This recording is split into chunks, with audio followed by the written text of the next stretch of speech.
You're listening to GotTechED the Podcast with your hosts, Eric Geis and Nick Johnson.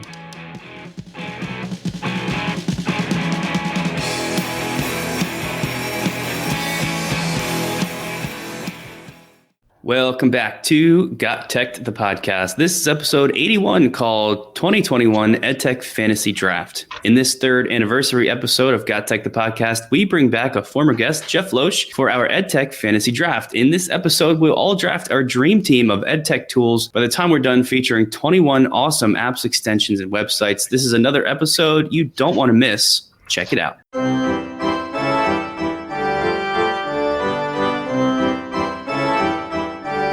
I'm excited to be back because the EdTech Fantasy Draft also means that it's close to baseball season. And I know Jeff and I are big baseball fans. I know, Nick, you watch it every once in a while. But this is an episode that I really enjoyed in 2019. We didn't have a chance to do it last year because we were all remote and life was just hectic. So, Jeff, welcome back onto the podcast. Thanks for joining us today. Thanks for having me. Pleasure. Absolutely. And Nick, how are you feeling today? I'm feeling great. I'm glad you mentioned how excited we are to do this. It was a bummer last year, just being remote at the start of COVID, of course. This episode takes a lot of prep. There's a lot to look up. And like last time, we tried to come up with new things that you guys are less likely to have heard about. I know the list that we came up with today, there's some very, very interesting tools on here. And I'm pretty sure we're going to stump some people that have not seen at least a few of these before. But it does feel great to bring these back. And we've actually,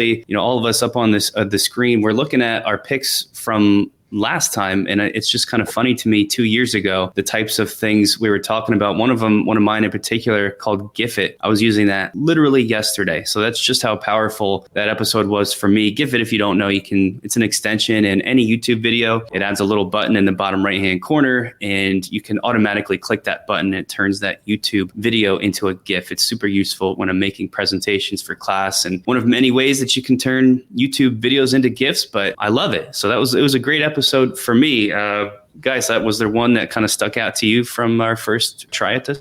Yeah, I will tell you that I use a lot of these tools still. I mean, my list just going down is Canva, Gimkit, Nimbus, Ziteboard, PenPal, Schools, Guru, and Zoom. I mean, I think I hit the nail on the head with the Zoom there. I mean, I don't want to say I predicted a negative situation, but I think that one's pretty valuable. I like my Canva. I still use Gimkit. So those are the ones that really stick with me. Jeff, what were your tools and what was one that you still use in your classroom? My tools were Google Keep, Quizzes, Teachers.io, Verso, Click and Clean, Images, and the Fiscal Ship. I still use the Fiscal Ship quite a bit to talk about econ in my personal finance class. Quizzes I use a little bit. I kind of stole Gimkit from your list, and unfortunately, I've been using Zoom way more than I would like from your list too. So it was good. I still use bits and pieces of all of them. So it was very interesting for me at the time. Much like my fantasy baseball drafts, a lot of times I show up and I learn during the draft because other people prepare better than me. You guys both prepared better than I did last time, so I learned a lot from you. So I'm hoping to come away today with a bunch of tools that I can use, just like I'm hoping to learn more about some fantasy baseball players this weekend with my first draft. Absolutely. And Nick, I think you should probably read down your list. You did mention that you use GIF-it. What are some of the other ones? Yeah, sure. I mean, GIF-it was just the one that was most meaningful to me. Loom, which is a less often used screencasting tool. Edgy Notes, which I talk about all the time. Talk and Comment, great extension. Colorzilla, Playbrighter, and Classroom Q, of course, our good friend Kyle Nemus's own product. All really awesome tools and definitely worth mentioning again. So I hope if we do this again, hopefully next year at this time, look back at the lists we're about to present and feel just as positively about them.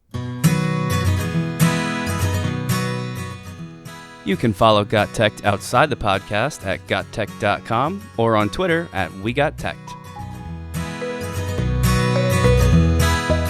So let's get right into our 2021 Fantasy EdTech Draft. What we did is we chose 4 different categories. So in fantasy baseball, you pick pitchers, you pick pitch position players, which we call, and outfielders, which we call the hitters. So pitchers and hitters. So our 4 categories that we picked this time are extensions, add-ons, EdTech tools, including those that are web-based. And we went to AR, VR /STEM category. And then we did a little bonus one resource or person that we follow, or something that you should go out and check out, or someone that you should go out and check out. So we're going to get right into it now, and I'm going to ask Jeff to go first. We're going to go with the extensions category. So what's going to happen is we will publish the way that we drafted within the show notes, but we're going to go down by category, and we'll tell you where we drafted them. And there's strategies behind it, because I know that there's certain categories where Nick really likes to focus on. So I wanted to make sure I drafted those before he got to them.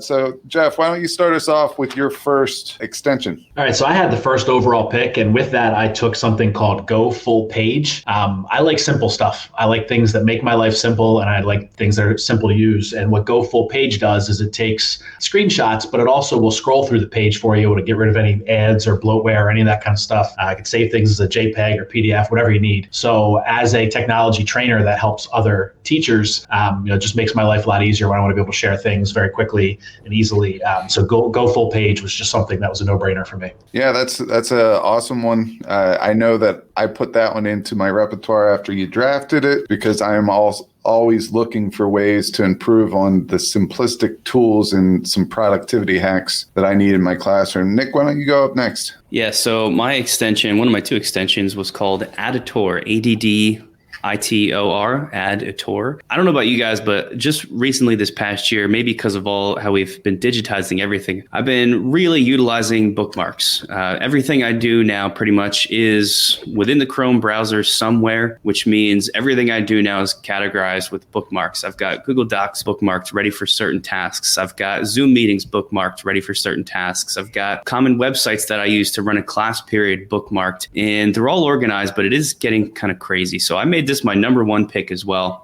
because I think Additor has sort of what I need to organize all of that stuff into one place. So you can think about searching online, right? Visiting different websites, doing research, and you're just finding things that you need and you want to save. Maybe you want to bookmark that entire page. Well, with Additor, you can create that bookmark as well as highlight text within a certain page. And as you highlight text, that text also gets added to your list of Additor resources, let's just call it. And you can also type in notes, little reminders about why I needed that, what was interesting about it. And it sort of collects those in these lists as you go. You get sort of like this thumbnail version view then of all of these pages that you have bookmarked, all of the text that you've got highlighted along with your notes, and you can really easily sort of click and drag them around. So just because of how much I'm online now doing different things, a productivity tool like this, it sounds really, really super awesome to me. I haven't actually incorporated this yet into what I'm doing, but I plan to soon. Just another quick note, it seems like you can really easily sort of collect things from all types of stuff. It says articles, PDFs, YouTube videos. Sounds like pretty much anything you can find online. So Additor,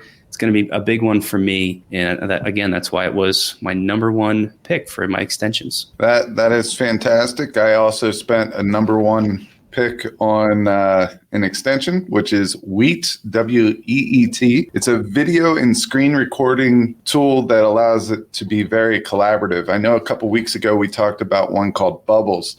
This is kind of that, but it takes it even further. This allows you to, like Bubbles, it allows you to do asynchronous videos. But a couple things that I really like about this is it allows you to record your video with co-authors. It allows you to add filters, backgrounds, update your video even after sharing the link. So if all three of us are working on something, I share a video, and then I realize later after I shared the link with you that I forgot something, I could go in and edit that and then share it out. We could update our video, track who watches the video. So if I send it out to a group of students and I want to make sure that they actually watched it, I could see that. You have rich commenting options. You could auto transcribe and auto caption your video. So WEET is for everyone. You just record on your webcam. You could use a screen or without the screen, just like the other ones, add filters, backgrounds, all that good stuff. So I'm going to go with WEET, WEET, for my round one pick. And that's going to bring us into Jeff's second extension selection. Yeah, with my second extension, I took something that's a little bit similar to what Eric just picked. It's called Vidyard. And a lot of things I was already doing with Screencastify. I kind of like Vidyard a little bit better.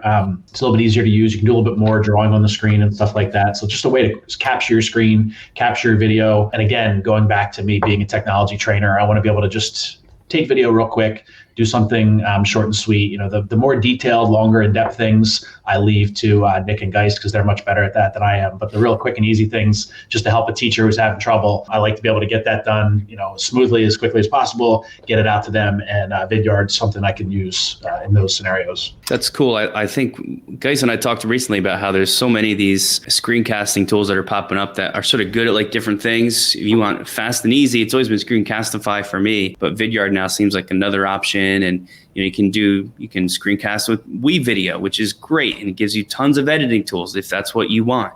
And I just like that we sort of have this like litany of things to pick from now when it comes to a screencasting tool. So I probably would have picked Vidyard for this if I didn't have so many other things. My second extension I'll get into now is something called MindZip. I picked this later on. It's not going to be super critical to my team here, but it did kind of reminded me of Additor, my first one. It's kind of similar in that, you know, you're browsing online, you can actually bookmark with MindZip as well. But the main purpose of MindZip is an extension that helps you learn things and remember things. So on top of, you know, all of the stuff that I do in my Chrome browser and how I need to keep that organized, part of that is I just feel like I'm forgetting stuff. You know, when is this meeting? When is that meeting? When am I supposed to meet with this student? There's a lot. And then on top of that, I'm trying to teach an AP Chem class and stay up to date with, you know, whatever new College Board guidelines are out there. So with MindZip, as you're scrolling online and you're finding stuff, watching a video, let's say, just the same as you would bookmark a page, you can type out little notes to yourself, little snippets of information, essentially note-taking on whatever you're reading or watching. And it later then on a phone app, so MindZip also has an app, it automatically does like a playback of all those things you typed out. And then you sort of do like a swipe from point to point to point. And the idea is that you keep doing that, you keep rereading and swiping through these notes you've taken over the course of a day whenever you want to open up the MindZip app, and you learn them. It seems like that's their main thing, is helping you internalize information. This is actually something that I might recommend to my students as an optional way to study. I'm really big into that this year too, is giving kids choice. Okay, you're struggling on assessments. How are you studying? Here's 3 other things you can try. Now I've got a 4th one. Try taking notes on MindZip and scrolling through on your phone until you've got those memorized. So hopefully that's one that can help people out as well if you're trying to remember stuff. Yeah, that's an excellent one. I will tell you that I was listening the whole time. You used litany in a sentence. So I give you a bonus point for that one. Nice. And did you really go away from Screencast-O-Matic and you're now using Screencastify? Well, kind of like Jeff said, it depends on what I'm doing. If I'm responding to a student's email and I'm maybe feeling a little bit lazy, or my hands are tied up, maybe I'm holding my daughter, I can just click on Screencastify and talk and basically give like a verbal answer rather than typing it out. So Screencastify for that purpose, because I can really quickly record it, get the link, send it off to the student. I'm still using Screencast-O-Matic for like videos that I'm going to publish online because I think it represents me and the GotTech brand a little bit better because of the editing that I can do. So it depends on the purpose. Yeah, that's good stuff. I'll go into the last extension, which is going to be WebPaint. And you know, when I first looked at WebPaint, I was like, I don't think I need another one of these. But one thing that I really like is I'm able to draw all over web pages. So if I want to throw out to my students like a how-to, but I don't want to make a whole video or anything like that, I could just annotate a web page, put a 1 next to this is where you log in, and capture that image and then send it out to them. So WebPaint kind of goes with the snipping tool that I said a couple of weeks ago and a couple of years ago that keeps coming back up. It's kind of like that, but I find it's just a little bit easier to annotate that screen, that web page, and send it out. So I did that one with a mid-round pick, round 4, pick 1, and that's going to conclude our extensions portion of the draft. Next up, we have our add-ons. So these are part of the Google for Education suite that you can add on certain functionality to Google Docs, Drive, Classroom, Slides, all those. So Jeff, why don't you get us started with one of your add-ons that you drafted? Yeah, so when I was taking my first pick in the second round for me. So the third pick in the second round, sixth overall. No one had taken any add-ons yet. So I had all the add-ons available to me. And I decided to go with Colander, I guess it's pronounced, K-O, and then Allender at the end. I live with my Google Calendar. I've been using it for many, many years, long before I was using Google products, even in the classroom. It's how I keep myself organized. And, I do have a unique schedule where I teach half day and I'm a technology coach half day. But we also have a rotating drop schedule, and we've got the hybrid schedule. Things can get confusing. So instead of sending out emails to the staff and telling them, this is when I'm available one day and then a different day, I can just take this Colander and add that on right to my calendar, put in whatever I'm available. Teachers know exactly where to go. They can schedule in a spot to see me. We can meet, and it just makes things a lot easier for both the staff who want to meet with me, and then also easier for me on my end, keep me organized and make sure I'm going where I need to go. So that was my pick in the second round. Yeah, I really like that one. I'm looking at it right now. They're kind of clever. They have a koala as their little icon, so I guess they're mixing koala and calendar. So I give them an A on their name, even though it's hard as all get out to say. But Nick, you're up. What was your first add-on? Sure. So my first add-on, and both of my add-ons are pretty similar, but this one I like better. I took this in, I believe, yes, round 3. It's called Collaborify.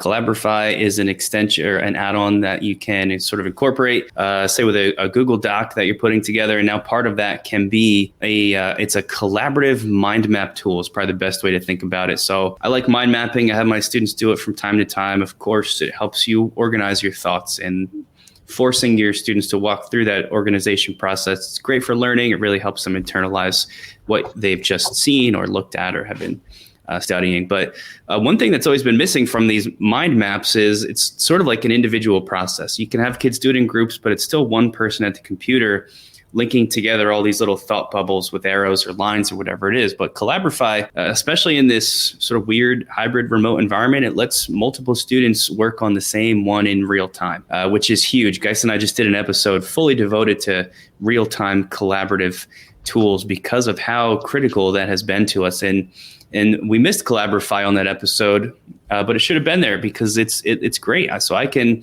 I don't even have to be in a Zoom meeting now and watching Geis share his screen. We could be in totally separate spots working on the same mind map together. So this is something I'm going to be incorporating for my students, and looks like an awesome add-on. So we say this from time to time, but Nick is super organized and mind maps. It's right up his alley. I'm going to go into my first one, and I was really surprised that Nick did not take this one because this is another thing that is right up his alley. He loves making little icons for different projects, different websites, things like that. So I took Icons by the Noun Project. So this is a very simplistic add-on. You can type in any word that you want to represent by an icon. So if I did a club, I'm thinking playing cards here, I could type in club, grab a purely black and white club and drag it into a Google Drawing or Canva or anything like that, and have that picture there, simplistic picture to represent, maybe it's you give your students a couple of minutes to get a team name and an icon, and you have them develop it, and that's their icon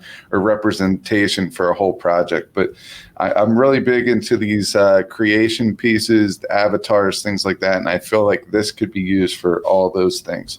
So Icons by the Noun Project.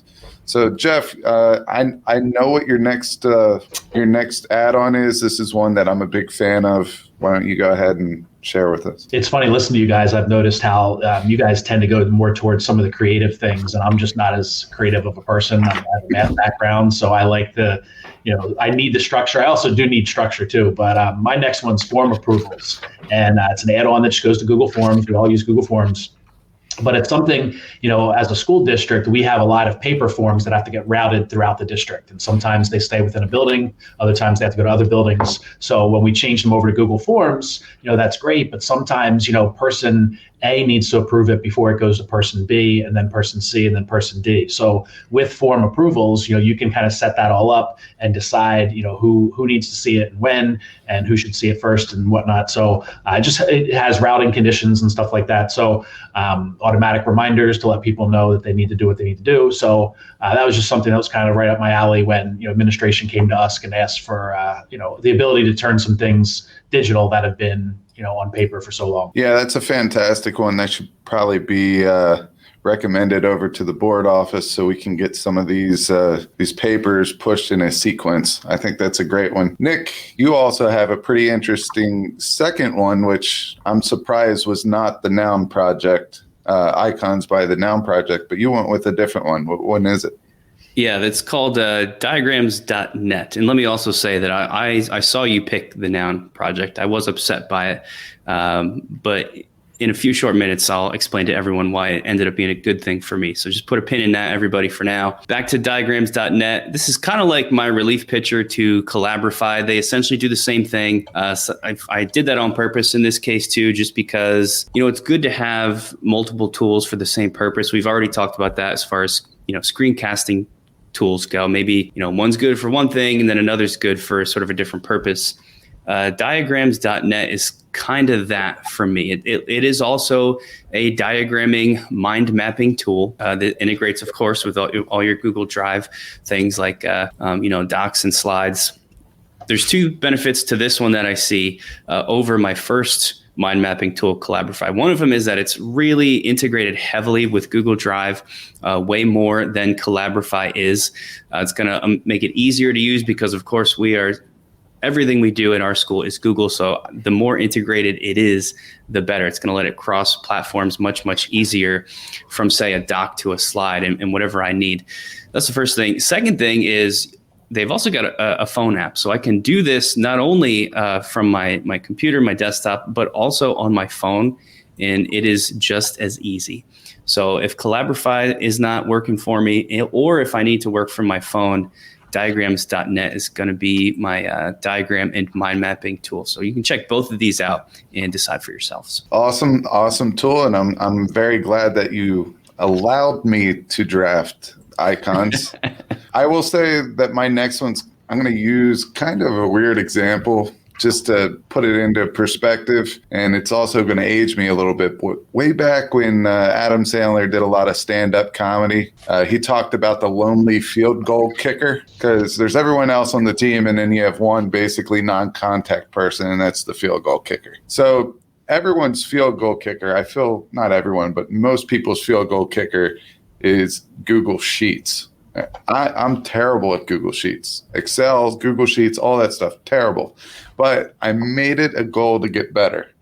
All right. So my next one goes in with Google Sheets, and it's called Airtable. And Airtable makes tables look awesome.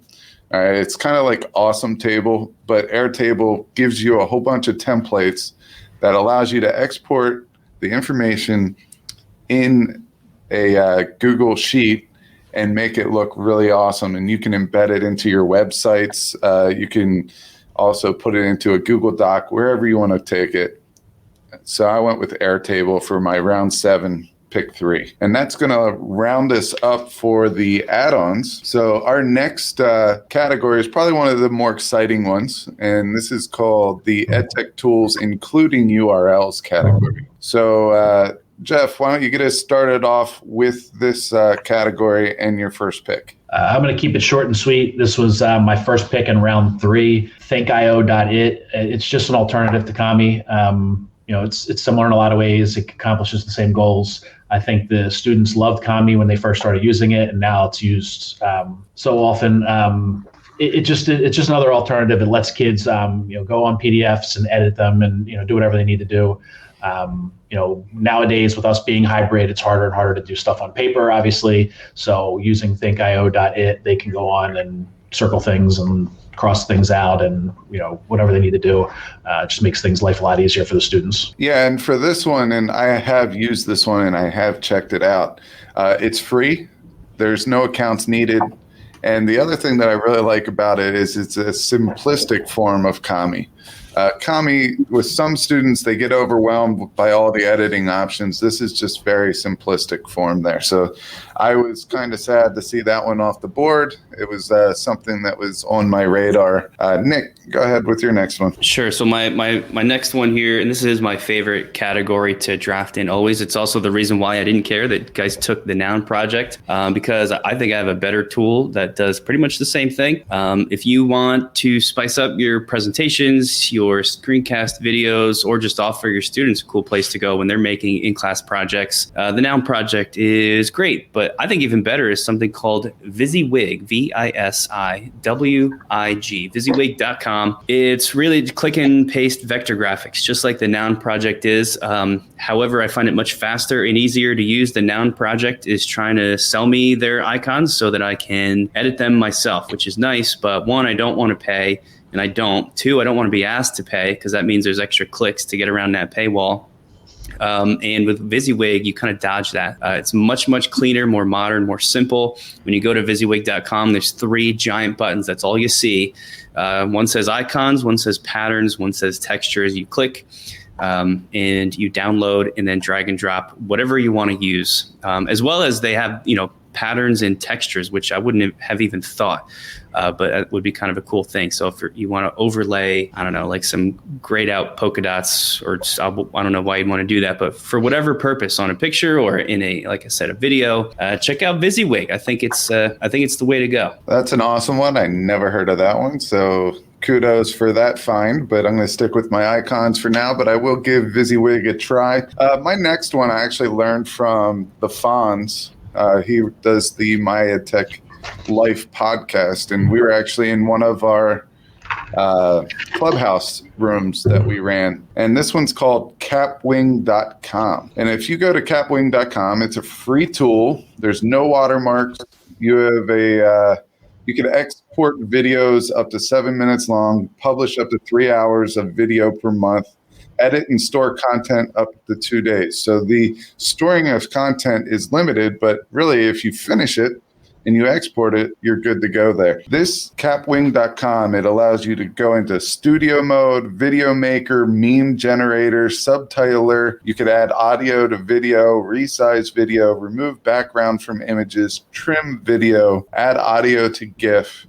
There's so many more. I just told you of just a couple. There's at least another 12 more that you could go in there. If you have a video that is too loud or too soft, you could go in there and just adjust the video there and download it.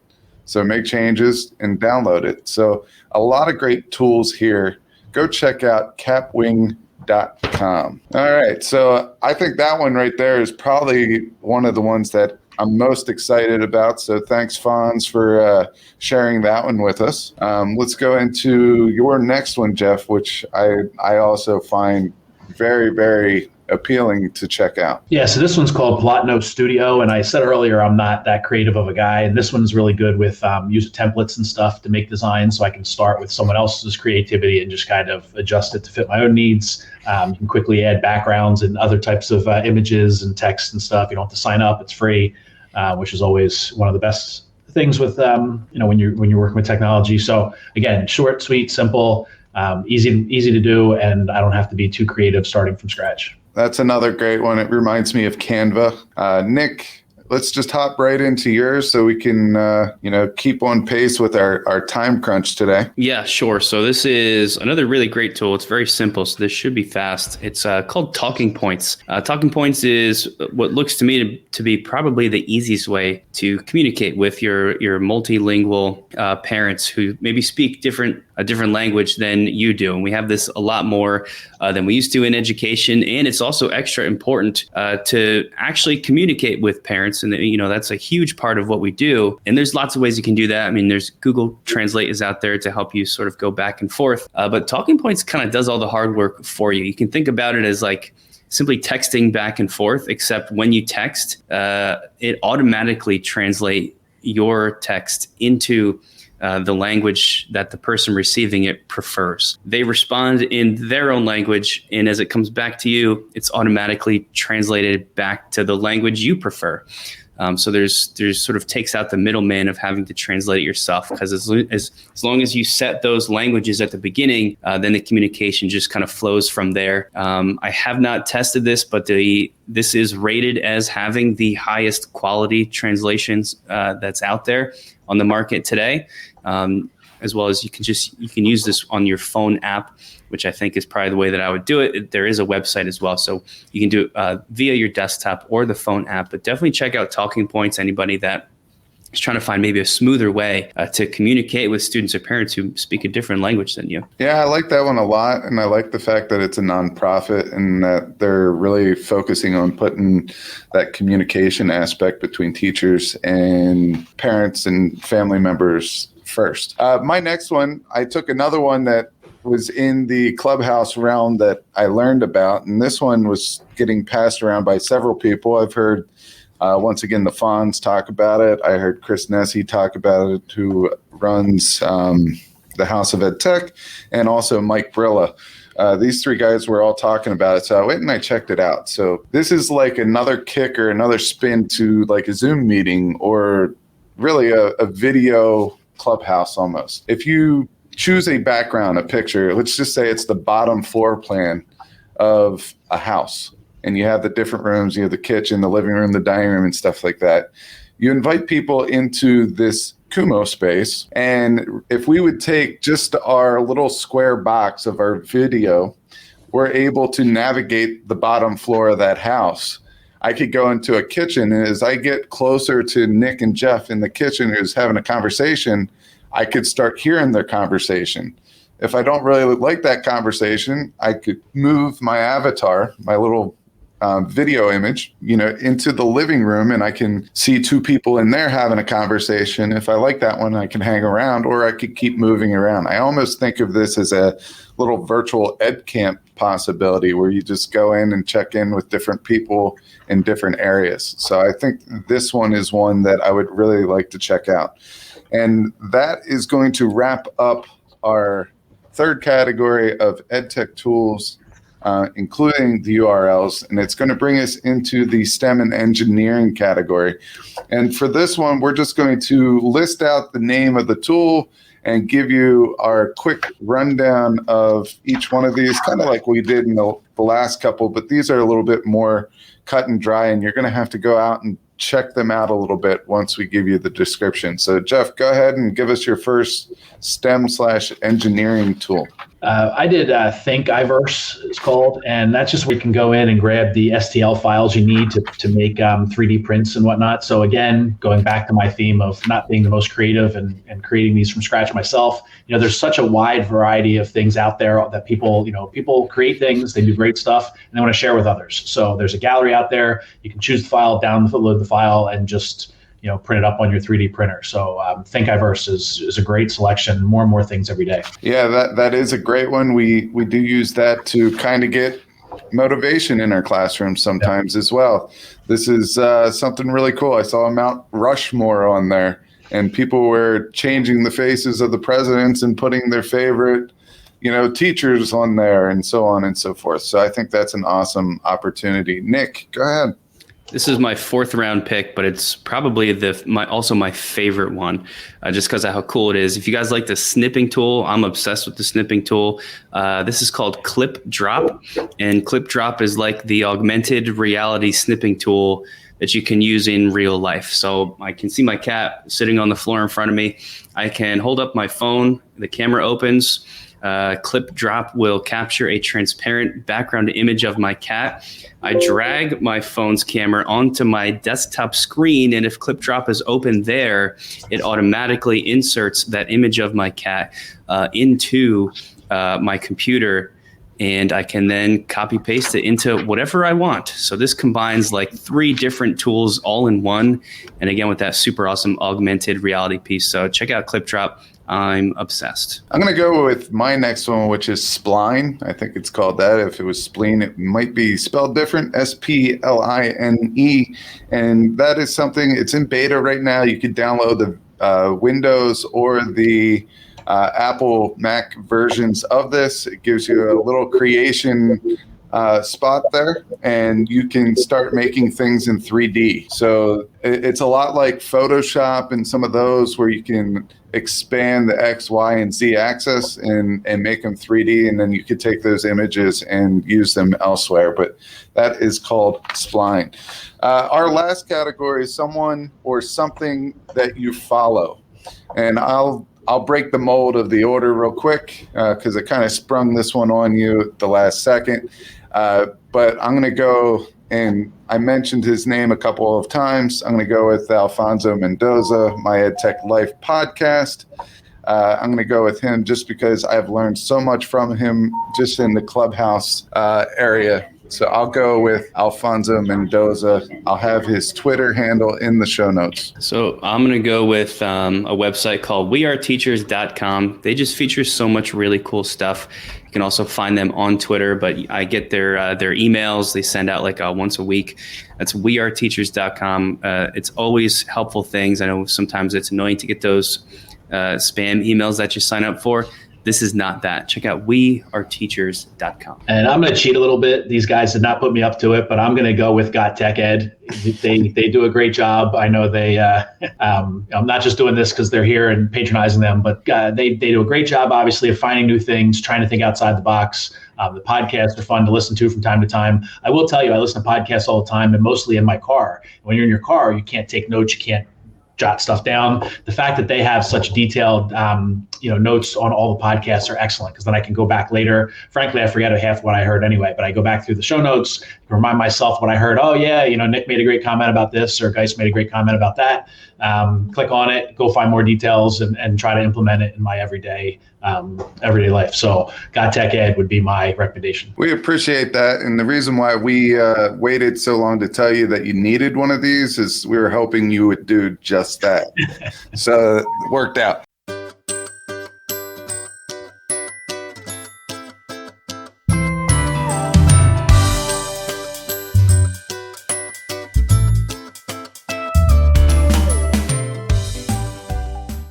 All right, so that's going to bring us to the end of this episode. This was our EdTech Fantasy Draft for 2021. We hope that you enjoyed it. If you like this content or any of the other content that we produce, please go to GotTech.com. Follow us on any podcast player. We're on all the major ones. We have a YouTube channel that we continually update, and we share out some EdTech tools, tips, and tricks. And lastly, go tell other teachers about us. We'd love for you to reach out to us on Twitter or use our email, ask us questions, or get us involved in some type of collaboration. Jeff, thank you so much for being on this episode with us. And to everyone else, go out and try some of these awesome EdTech tools that we had. We'll see you next time, everybody. Thanks for listening to GotTech the Podcast. Remember to subscribe to our show and follow us at WeGotTech on Twitter so you can stay up to date with the latest episode releases, blog posts, product reviews, and PD announcements. You can also follow Geis and I individually at Geis Got Tech and at Nick Got Tech on Twitter or on Instagram at Nick Got Tech. Finally, remember to check out our website, GotTech.com, where we post all our episodes, articles, and resources available to you for free. Until next time.